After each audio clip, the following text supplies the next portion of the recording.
நாமக்கல் மாவட்டம் ஆண்டாபுரத்தில் விவசாய தோட்டத்தில் மின்சாரம் தாக்கி 2 குழந்தைகள் உட்பட 3 பேர் உயிரிழந்த விவகாரத்தில் கம்பி வேலி அமைத்த நிலத்தின் உரிமையாளர் சுப்பிரமணியை போலீசார் கைது செய்து விசாரணை மேற்கொண்டுள்ளனர்.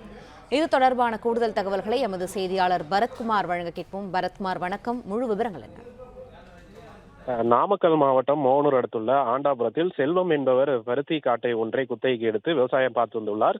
இந்த சூழலில் கடந்த 2 தினங்களுக்கு முன்பு விவசாய காட்டிற்கு செல்வம், அவரது மனைவி இளஞ்சியம் மற்றும் 5 மற்றும் 2 வயதுடைய பேர குழந்தைகள் ஆகியோருடன் தோட்டத்திற்கு தண்ணீர் பாய்ச்ச சென்றுள்ளார்.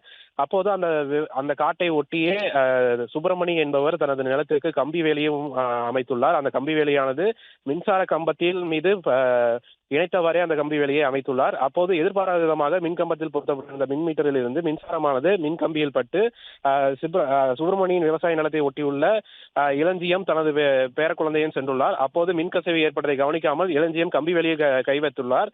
அப்போது அவர் மீது மின்சாரம் தாக்கியுள்ளது. அதில் 2 வயது சிறுமி ஐவிலி மற்றும் 5 வயது சிறுவன் சுஜித், பாட்டி இளஞ்சியம் ஆகியோர் 3 பேரும் சம்பவ இடத்திலேயே மின்சாரம் தாக்கி உயிரிழந்தனர்.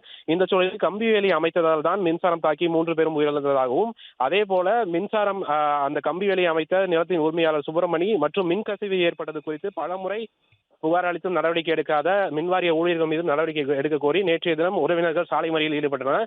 தற்பொழுது அந்த கம்பி வேலி அமைத்த நிலத்தின் உரிமையாளர் சுப்பிரமணியை போலீசார் கைது செய்து விசாரணை நடத்தி வருகின்றனர். நன்றி பரத், விரிவான தகவல்களுக்கு. பிளே ஸ்டோர் மற்றும் ஆப் ஸ்டோரில் இருந்து பாலிமர் செயலியை QR கோடு மூலம் பதிவிறக்கம் செய்யுங்கள். செய்திகளை உடனுக்குடன் பெறுங்கள்.